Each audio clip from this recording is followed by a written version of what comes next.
My name is Paul Harris and I was the battle scenes choreographer in Harry Potter and the Order of the Phoenix. I'm just preparing for my trip to the celebration of Harry Potter in Orlando. I'm definitely going to need my wand, so I'm heading to the studios just outside London where all the movies were filmed. It's very exciting because Warner Brothers have preserved all the key sets, costumes and props, and now have them on permanent display in the Warner Brothers Studio Tour London, the making of Harry Potter. I can't wait to see everything again. Well, how can we help? How do you know my name? Well, we know everything about the Harry Potter films here. Well, I'm going to the Harry Potter celebration. I need my wand. Follow me. We have all the original sets, props, and costumes, so shouldn't be a problem at all. So cool. Welcome to Hogwarts.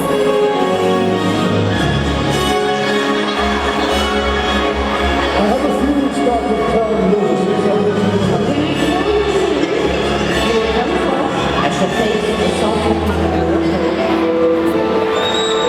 It took the animal trainers over 6 months to train the owls to deliver Wizard Post. And the props department actually created lightweight brooms such as the ones that you've got here, and the owls actually delivered these in the Great Hall. Paul! Come this way, there's so much more to see. So are these the actual props used in the film? Everything is 100% used in film. It's really amazing. So the Great Hall ceiling is in fact this model that we've got here. Bellatrix's teeth, can you see those? She wore these for filming. Obviously, Bellatrix has spent a lot of time in Azkaban, so I don't think she would have had a toothbrush. Coming up to the Gryffindor boys' dormitory. The staff here are incredible. They're so enthusiastic. Wands. Well, I'm here for my wand. And they seem to really enjoy sharing their knowledge. That belongs to all the principal cast members. Potions. Yes, indeed. That's absolutely amazing. It's incredible. Green screen played a big part when it came to riding broomsticks. I couldn't resist having a go.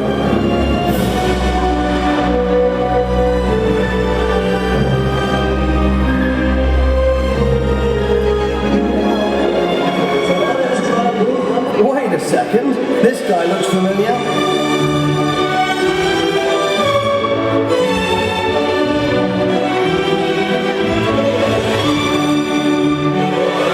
Most of the exterior scenes were actually sets, especially built for the film. And guess what?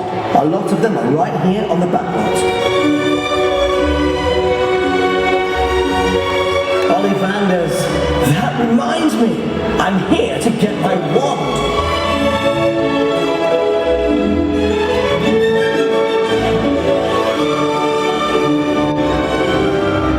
Wow, that's a lot of wands.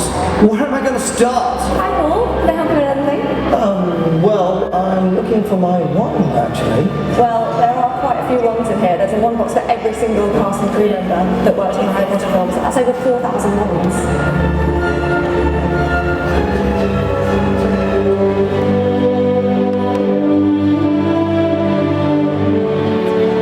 I finally got what I came for, plus a few things I didn't.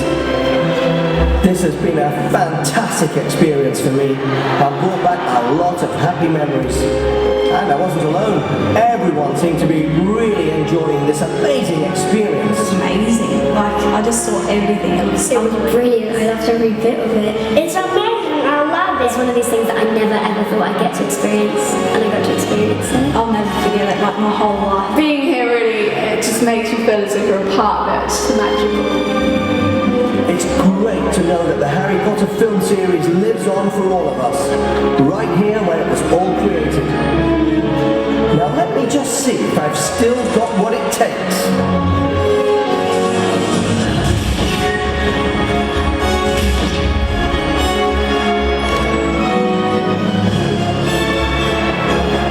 Ladies and gentlemen, have your wands at the ready and welcome all the way from London, the wand choreographer, Paul Harris!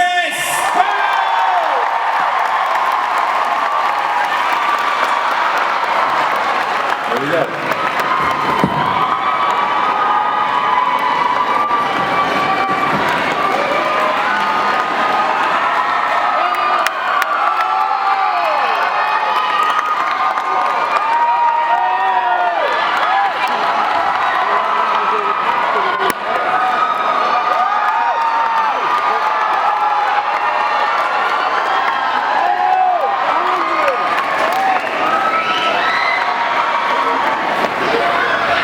I want to hear you guys get nice and loud.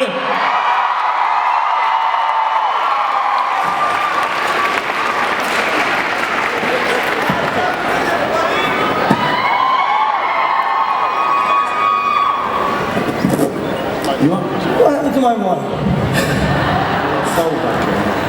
Right, good afternoon. My name's Paul Harris and I was the choreographer of Harry Potter and the Order of the Phoenix, and I created and basically invented the physical language for fighting with the wand that was subsequently used in the entire franchise. I've been asked to talk to you a little bit about that today and to tell you how that came about, because only people involved in the films know how that came about, so now you will know after today. Basically, I had worked with David Yates 3 times before he became the director of the last 4 Harry Potter movies, and actually I saw Harry Potter and the Goblet of Fire in a cinema in Bangkok. And when I got back to London, David and I met, we went out for a drink.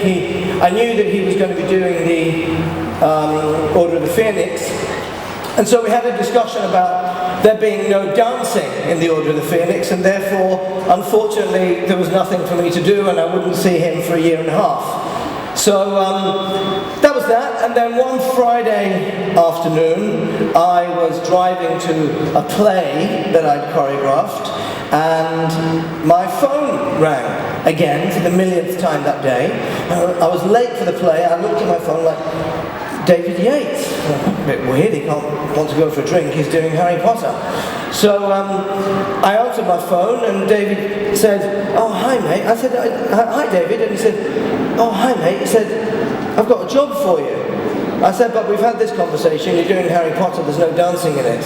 He said, yeah, it's a bit complicated, can you come into Leavesden where we're shooting the films? And I remember this was a Friday, and I said, well, I'm going to Asia on Wednesday. And he said, oh, is that written in stone? And I said, well, for Harry Potter, probably not. So on the Monday, I went in, and they showed me the storyboard of the entire sequence at the end of the Order of the Phoenix. And David explained to me what he had in mind. And basically what he'd identified was, well, the first thing was that he was, obviously he'd seen it and read everything that had already gone, but also he had some knowledge about what was coming. And so he identified that a physical language needed to be created for fighting with the wand, crucially because where the film franchise was heading to was that some of the wizards who were better at magic would be able to execute magic without a wand, such as Voldemort disarming Harry during the battle in the atrium without a wand. So therefore there had to be something physical, there had to be something that made one wizard better than another, other than they went to Ollivanders and bought a better wand. You know, there had to be a reason why someone was better at magic. So, what David initially asked for was one movement for one spell. One physical movement for one spell. So obviously I went away, I read all the books again, I watched all the movies again, but with a completely different eye to just seeing a plane or something. And after 3 weeks I went back and I said, David, I can't do what you want me to do. I can't do one movement for one spell because every spell has already been done with little or no physical action in a previous film. So obviously I can't undermine that. But what I can do, given who's done what up to now and given what's coming, I can create a technique in the same way that ballet has a technique or kung fu has a technique. I can create a set of positions for wand combat from which all of the choreography that we need to do can be executed. Now David referred to dance extensively because obviously I'm a choreographer, so 90% of what I do is dancing.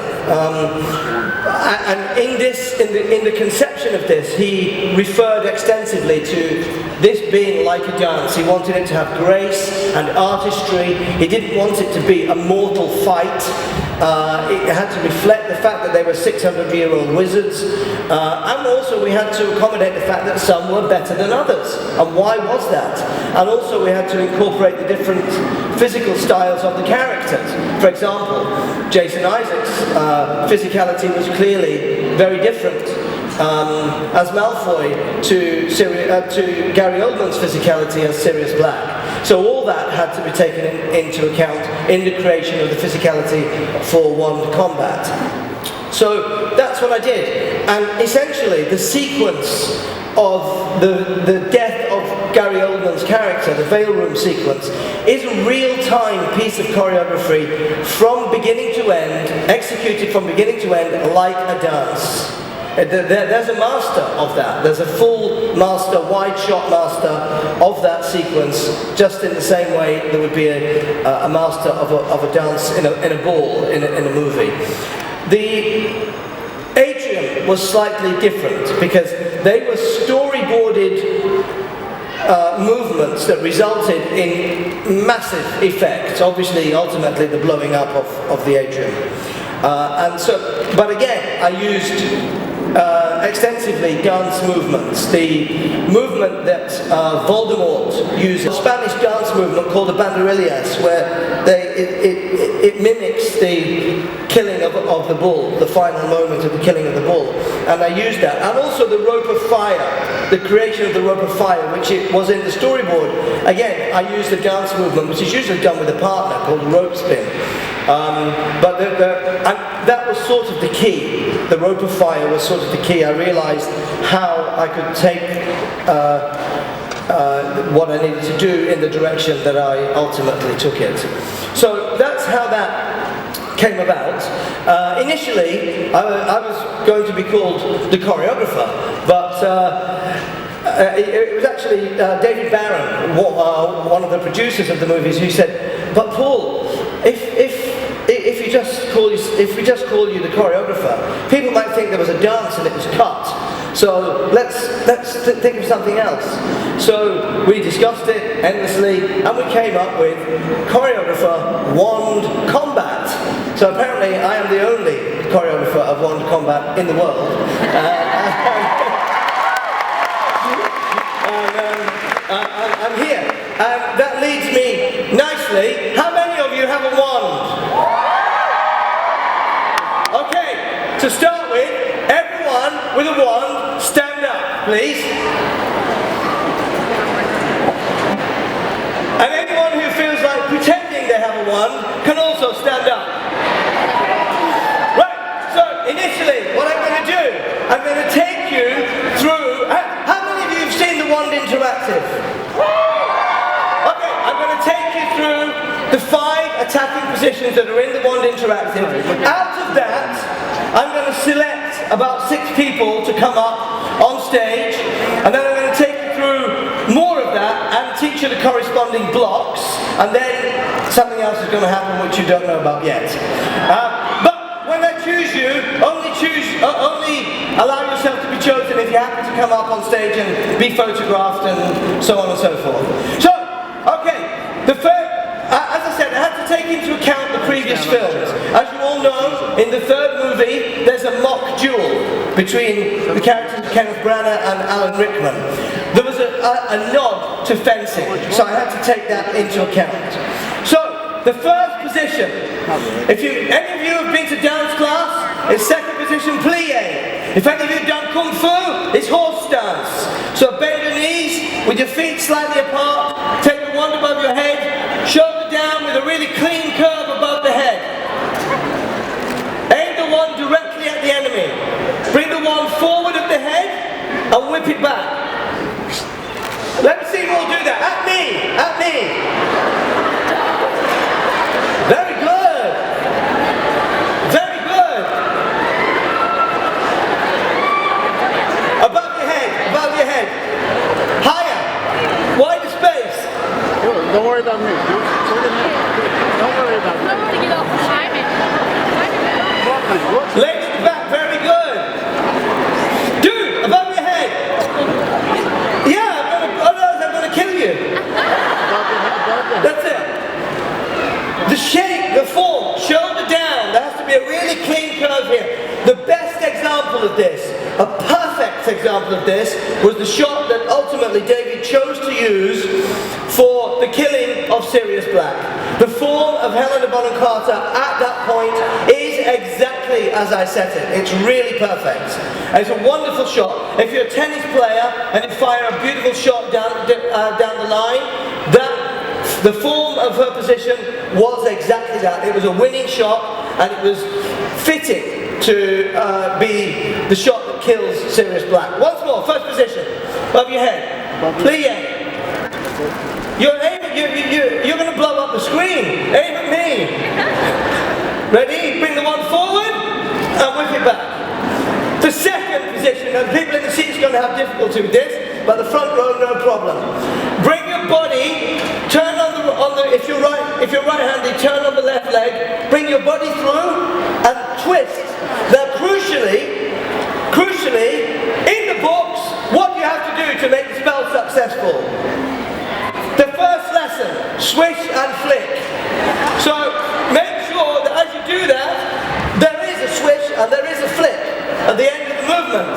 Now the finality of that is what makes it a successful spell or not. If you point the wand and you say the name of the spell, it will have a reasonable effect. If you get your body behind it and you have the whole thing behind it and the swish and the flick, it will be better and more powerful. So the people that can, let's go from the first position to the second. Ready? Stand by. Action! Not bad, very good. Okay, from here, you're going to bring your left leg forward. This is all if you're right-handed, reversed if you're not. You're going to bring your left leg forward, protect your center, make your center as narrow as possible, and whip the wand across your body on a narrow center. As much as this way, inwards, the other way, yes. Right, but don't shoot the plant. Shoot me. That's it, good. Right, but that's not, you're protecting yourself. Because remember, the greater wizards don't need the wand. They can actually disarm without. You're very good. Good. Okay, but not, it looks like. Yeah, it looks like you don't like me and you're telling me. Okay, so, positions 1, 2, 3. Stand by. Clean curve above the head. Action. 1, 2, 3. Not bad. Stay low. Stay quite deeply here. As low as you can. That's good. Okay, circle the hand this way. The swish and the flick goes inwards. Don't turn it this way. Otherwise it's like, I don't know. It's rubbish. Okay, from here. Then, the next position was, I incorporated it, frankly, because it was in the storyboard. There was a drawing of a Death Eater firing a shot behind his back. And this was in the sequence where in the Room of Prophecies where Ivana was actually. How many of you've seen Ivana today already, right? Well, that whole sequence, there was a drawing, a storyboarded drawing of a Death Eater firing a shot behind himself. So I incorporated that. So we're going to go from here, from the third position. You're going to turn your body and fire it behind you, but be careful not to shoot the ground though. Make sure it goes directly where you want it to go. No, not so good, that one. Okay,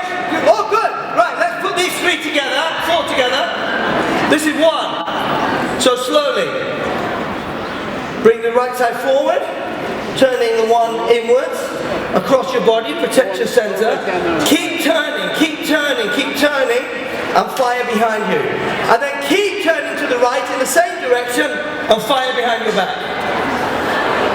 So, this sequence, this 5 movement sequence, you're able to, I was able to create all of the choreography. I was able to do anything I needed to from all of these positions. Like the 5 positions of ballet, these are the 5 positions of one combat for attacking. So stand by, above the head, 1, right side through, 2, cross the body, 3, behind the back, 4, keep turning, 5. Okay, all together, faster. Stand by, ready? Above the head, clean curve. Action, 1, 2, 3, 4, 5.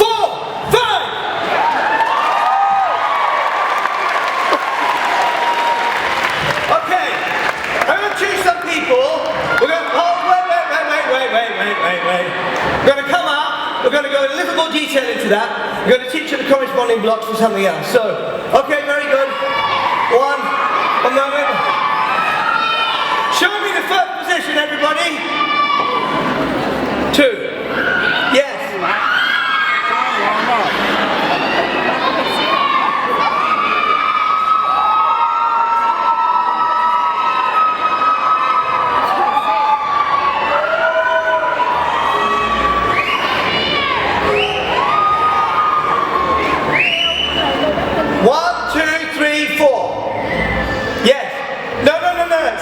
Other side. This side. This side. Yes. Yes. Go. 4. Trying to keep the first position.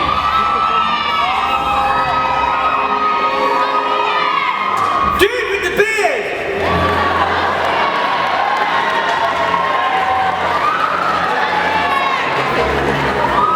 Show me the first position again.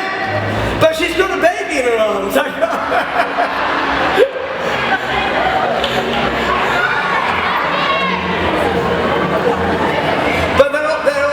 Wow, that's pretty good.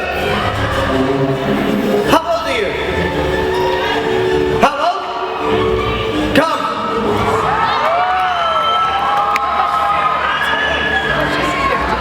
Show me. A bit mad, but go. How many is that? How many we have? 1, 2, 3, 4, 5, 6? Is that 6? 7? How many? 5? 5? Show me the position again. Whoa! Go! Put somebody up there. That's also very good. Go! How many we got now? No more apparently, I'm sorry. So, these people come on stage. Let's have a big round of applause for them, please.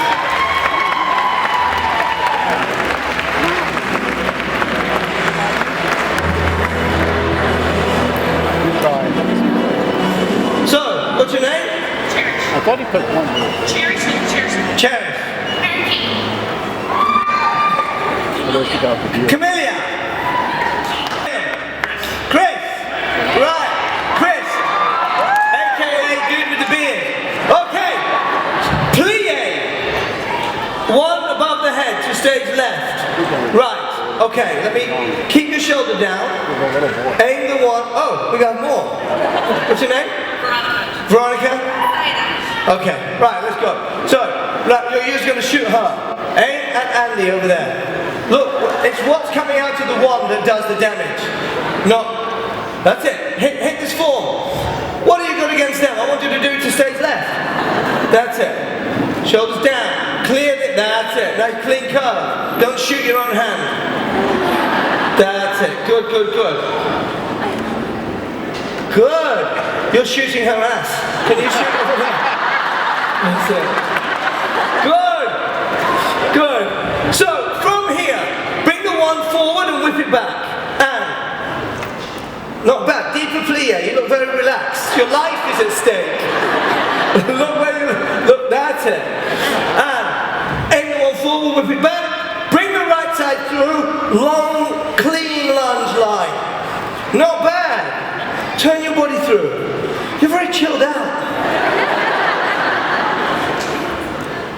Okay, now, from here, bring your left side through, protect your center, stay low in plie, and whip the one forward with the swish and the flick on the end of it. Don't go upwards though. Switch it inwards. This way. This way. Yes. Not at the electric wires, at him. Yeah. This way. That way. Not bad, not bad. This way. Turn it that way. Inwards. Everybody turn it inwards. The other way. Yes. That way. Okay. You're clear on that? Turn your body to the left. Sorry, to the right. Keep turning. Swish it behind you. Flick it behind you. Directly where you want to hit. So be careful of that. It's very cute, but switch that way. Directly. Yes, good. Keep turning. And behind your back.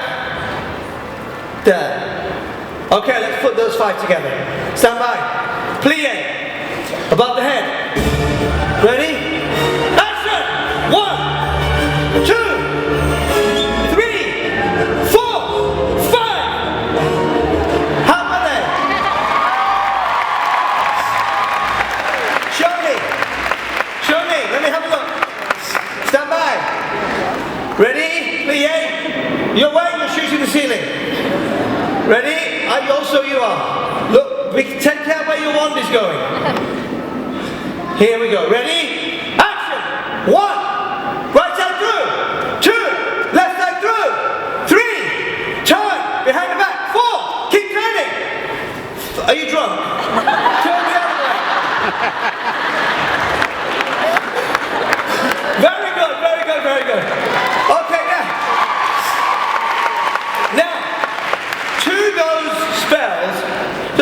To those physical movement for casting a spell were corresponding blocks. So the corresponding blocks above your head to block this one.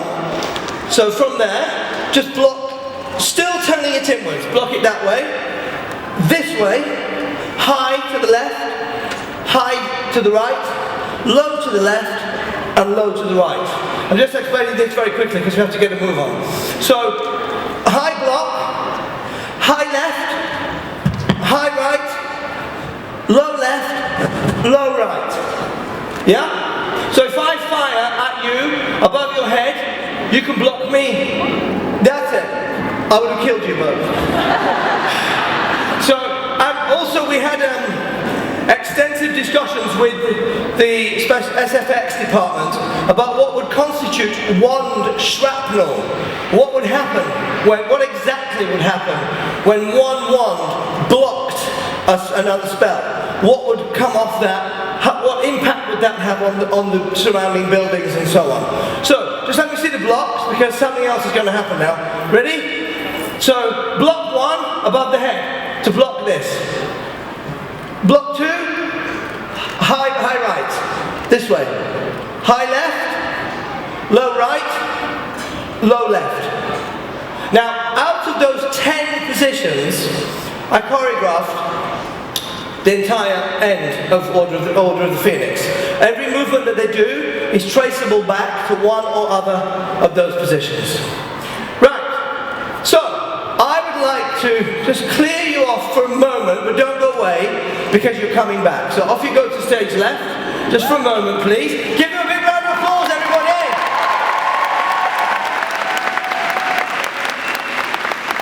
Now, I have someone with me here today who also knows a little bit about wands.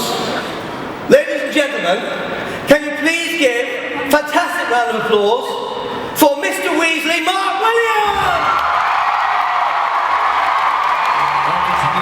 Florida, thanks to the power of Flute Power, he appears in all but the first film.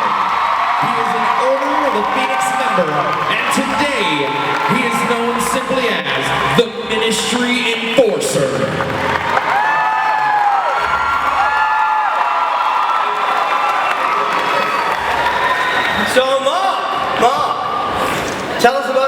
experience holding your wand? I was in early, as they say. I was an early adopter of wand technology. Back when I started, we were given, you didn't have a choice, you were just given a wand. As you want. And mine was wood. Back in the day they were wood. It since became an industry. They became composites and were decided they changed their weight. What was strange is it kind of mimicked weapons technology, which it became the whole department, you know, the wand department, which was in a secret shed and used special things that you weren't supposed to know about. But when Helena was killed by the wife,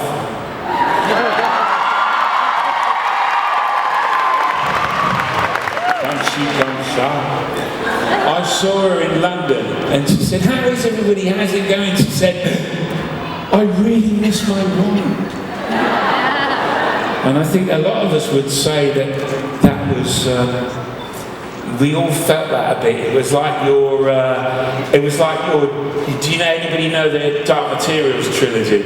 Your wand is like your demon, you know? It's like, it's your thing, bit Three Musketeers. So yeah, we loved our wands, if you know what I mean. I know exactly what you mean, yeah. With the actual ones, I mean, I had a rehearsal one to create the stuff on, but you always, obviously, you had your actual one. Yeah, because when I started, there wasn't. Yeah, I mean, when you came on, it finessed and it became much more elegant. But originally, and if you look at the first films, it's pretty brutal. I mean, it's like a sort of. I mean, it is a sort of sword stick. It's a kind of. It's a lot of that smashing. Whereas when you came on, it became about aim and focus. But as you said, you know, some people are better than others, and I think that's the whole series of films was like that. It's very allowable for it to change. You know. Also, there was a war on. You know, some people had to do a bit of practice. But you guys had to sign for your ones, right? No, they were Gary. Everybody who did all 8 films was called a lifer.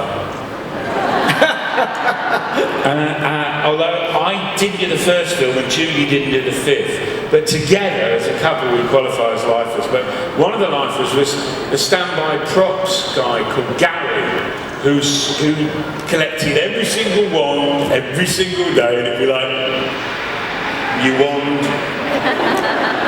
And there was a box, it was like a kind of, it wasn't like going back to the kind of munitions thing. There was a lockable steel box and they all went in there at the end of the day.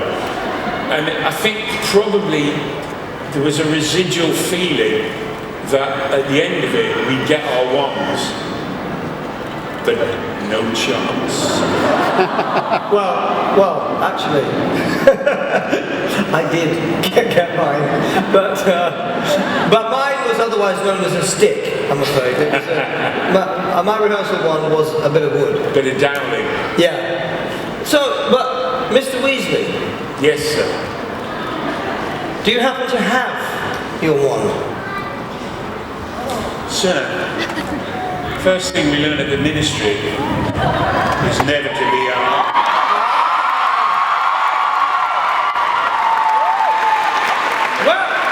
Well, we have an army prepared. So,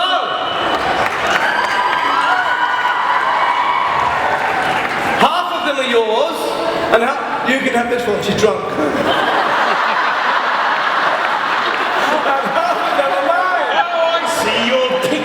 So, let's do the old line in the sand. And you're my army, and they're your army. Behind me. And we are going to improvise diamond formation. A duel. So spread out, use the whole space. Hide behind the cloud. You block. You are the side, and you behind me. Are you there? Why are we down the number? I am left-handed. Why are they Right, I'll go outside you. Oh, okay. 1, 2, 3, 4, 5, 6. 1, 2, 3, 4. Wait. He will attack first. No, I know you immediately. You two, What? as soon as we Do drop. me being, I'm like him. As soon as we drop. Come on. I've lost the What are you dude. doing? Get lost then. Other dude. I'm coming out, so, oh right, okay. He's taking this.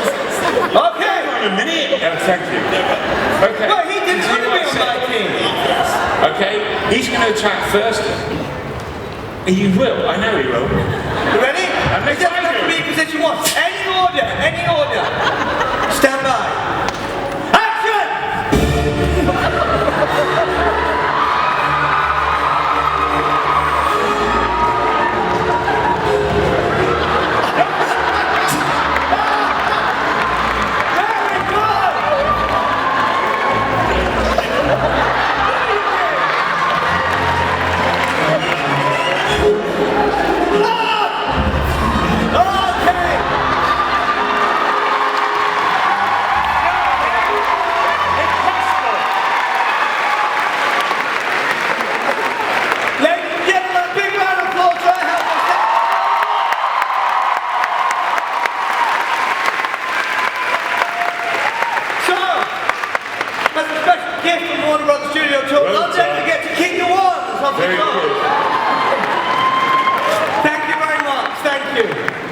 I've got a question for all of you. A little bit of adrenaline there, a little bit of a dry mouth. Yeah. Strange, isn't it? It's a stick. But it taps into something that makes us, you know, it's playing, but it's kind of exciting playing, isn't it? Yeah, I mean, as I explained, the detail in the storyboard was immense. Yes, we improvised a lot, but when we finally shot everything was detailed down to the last T. You know, it was belt and braces, everything, really. Every shot had to be able, obviously has to be able to be replicated over and over and shot from every angle. So, you know, it wouldn't be kind of...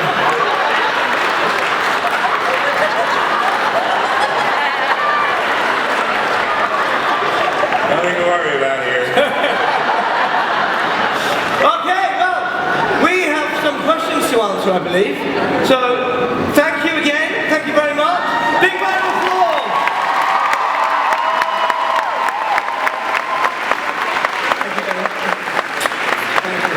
Thank you. They were good, weren't they? She's staying.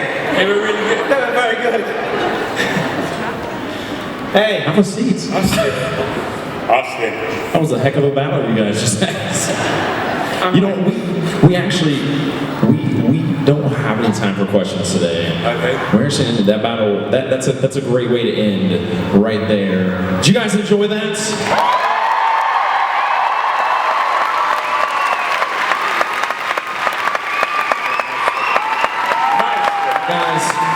Please, one more time, give it up for Paul Harris and Mark Williams!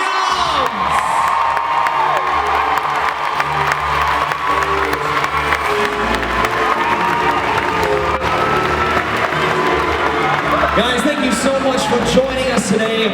Be sure to check out the rest of the expo stuff going on.